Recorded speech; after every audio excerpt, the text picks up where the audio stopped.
இப்போ நாம் பார்க்க போகிறது நெல்லிக்காய் கொத்தமல்லி சாதம்.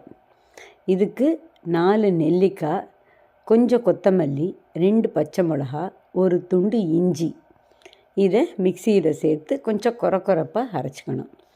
நான் எப்போவுமே கொத்தமல்லியை நிறையவே யூஸ் பண்ணிவிடுவேன். ஏன்னாக்க குப்பையில் போடுறதுக்கு பதிலாக அதை தொப்பையில் போட்டுக்கலான்னுட்டு. ஏன்னா என்ன தான் ஃப்ரிட்ஜில் வச்சாலும் என்ன பண்ணாலும் அது ரொம்ப நாள் இருக்க போகிறது இல்லை.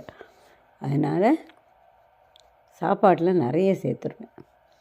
அப்புறம் ஒரு கடாயில் நல்லெண்ணெய் விட்டு கடுகு, உளுத்தம்பருப்பு, கடலைப்பருப்பு, காஞ்ச மிளகாய், கருவேப்பிலை, பெருங்காயத்தூள், மஞ்சப்பொடி சேர்த்து கொஞ்சம் வறுத்துட்டு, வேர்க்கடலையும் சேர்த்து கொஞ்சம் வறுத்துட்டு, அதுக்கப்புறம் அரைச்ச அந்த நெல்லிக்காய் விழுது இருக்குது இல்லையா, கொரன்னு அரைச்சி வச்சுருக்கோமே, அதை சேர்த்துக்கணும். கொஞ்சம் உப்பும் சேர்த்து நல்லா கிளறி இறக்கி உதிர்த்த சாதத்தை சேர்த்து பரிமாறினா சூப்பராக இருக்கும். நெல்லிக்காய் கொத்தமல்லி சாதம் நீங்களும் செஞ்சு பாருங்க.